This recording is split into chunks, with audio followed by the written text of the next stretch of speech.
deuxième série de startups, qui sont donc des startups que vous connaîtrez peut-être un peu plus parce qu'elles ont déjà effectué cette phase de lancement. Elles sont plutôt aujourd'hui en phase d'accélération. On va commencer par Weedy. Je vais appeler Cédric Dumas, qui est le fondateur de Weedy, à me rejoindre. Le fondateur et CEO de Weedy. Enchanté Cédric, prenez votre micro. Qui fonctionne, le retour n'est pas fantastique, mais on vous entend, je pense. Vous avez la télécommande, c'est parti pour 5 minutes. Donc bonjour, je vais vous présenter Weedy et pourquoi Weedy va être l'assistant personnel de tous les voyageurs. En tout cas, on va travailler pour ça. Je vais vous montrer déjà un film.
Alors, Weedy, c'est un assistant personnel un peu particulier.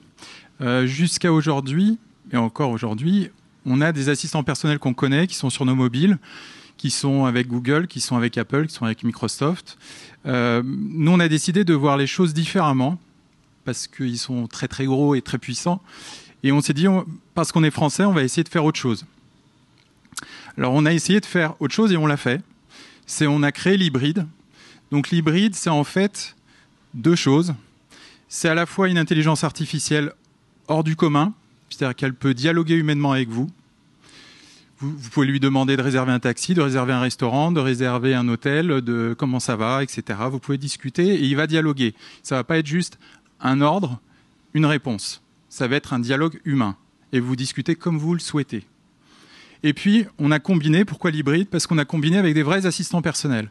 Pourquoi? Pour pas qu'il y ait une frustration de l'expérience utilisateur, qu'elle soit toujours parfaite, surtout quand on voyage, on en a besoin. Et on s'est dit, avec des assistants personnels derrière, ce qu'on appelle des concierges personnels, eh ben, on va pouvoir continuer la discussion si jamais l'intelligence artificielle ne comprend pas. Et donc, sur votre mobile ou sur votre tablette, vous n'aurez pas la phrase « je ne comprends pas ». Il y aura « je passe la main à mes collègues humains ». Et là, l'assistant personnel humain continuera à chatter sur le même support, sur l'application, avec vous, pour continuer à vous assister et trouver des solutions, peu importe où vous vous trouvez dans le monde. Alors, qu'est-ce que fait cet assistant? Mais il fait un vrai rôle d'assistant. C'est-à-dire qu'il va à la fois vous conseiller des lieux, mais en fonction de vos critères. C'est-à-dire votre budget, votre personnalité, les goûts que vous avez quand vous allez au restaurant, aux hôtels, etc. Il va faire vos réservations. Donc ça, c'est intéressant. Je vais lui demander de réserver un taxi, de réserver un hôtel, un resto, des billets pour ce soir, des activités pour mes enfants cet après-midi, parce que je suis dans un lieu et il faut les occuper. Il va faire aussi toute ma prise de rendez-vous. Par exemple, trouve-moi un médecin qui parle français si je suis à l'étranger. Et puis ensuite, il va me prendre le rendez-vous avec le médecin. Alors là, c'est l'assistant humain qui va appeler, c'est pas la machine. Il va aussi me servir de ne plus avoir à chercher sur Internet. C'est-à-dire qu'il va chercher pour moi la bonne info et me la donner. Et encore une fois, tout ça sous forme de dialogue. C'est-à-dire que je n'ai pas à exécuter des listes de choses. J'ai juste à parler comme je parle d'habitude. Alors voilà comment il se... Mais je vous invite à tous le tester et je serai au fond de la salle, donc vous pourrez venir voir comment fonctionne Weedy. Mais il y a un switch humain ou machine. Si je veux vraiment directement chatter avec l'humain, je peux le faire. Et je vais pouvoir commenter aussi des lieux. On a fait une sorte de TripAdvisor interne que les utilisateurs font eux-mêmes, donc commentent. Voilà. Et pour finir, parce que je vois que le temps passe, pourquoi c'est la solution idéale? il y a une des briques que j'ai pas expliquées, il fait une traduction simultanée dans toutes les langues. Alors ça peut servir à être hyper intéressant quand on est à l'étranger et qu'on veut montrer un taxi, par exemple, où on veut aller, ou quand on cherche un médecin et que la personne en face de nous comprend pas et on parle pas la même langue. Donc je vais pouvoir demander à Weedy, encore une fois sous forme de dialogue, comment on dit telle chose, etc. Donc c'est pour ça qu'on peut être une solution idéale, c'est parce que c'est très simple d'utilisation, j'ai juste à discuter avec lui. Et derrière, il y a des humains qui amènent la sécurité et le confort, c'est-à-dire je ne suis pas uniquement avec du digital face à moi. Et ça, quand on est à l'autre bout du monde, ça peut être très utile. Merci. Merci, bravo Cédric, il vous restait encore un tout petit peu de temps, donc bravo. Est-ce que le jury a une question pour vous ?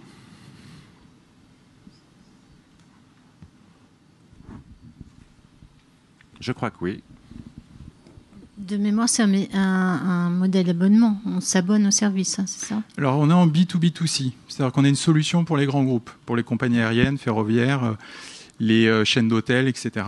On amène cette solution en marque blanche et ce système, vous pouvez l'utiliser pour vos clients. Donc, c'est soit un abonnement pour, par exemple, un programme, ou alors vous l'offrez pour, par exemple, un programme de fidélisation, ou autrement, ça peut être dans une résa, c'est-à-dire le fait que je vais prendre l'assurance et en même temps, je vais prendre mon assistant voyage ou mon assistant séjour.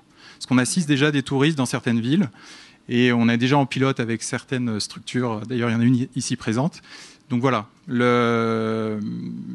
vous pouvez l'utiliser comme vous le souhaitez, mais en tout cas, c'est votre solution par rapport à vos clients. D'accord. Et vous en êtes tout sur la phase de développement là ? Vous parlez de phase de lancement avec des clients, vous en êtes tout ? On assiste déjà les touristes à Cannes et à Bordeaux depuis 1 an. On est en train de discuter avec Montréal, Singapour, Dubaï, Madrid et plusieurs autres villes. Et en même temps, on a fait des pilotes, comme avec Voyage SNCF, sur les détenteurs de fréquences pro, les cartes à réduction. Et en même temps, on est en train de discuter avec plusieurs grands groupes dans le travel en général. Okay. Donc on a fait une levée en juillet dernier et là, on doit faire une levée en fin d'année. Très bien, merci encore Cédric, vous pouvez l'applaudir. Merci.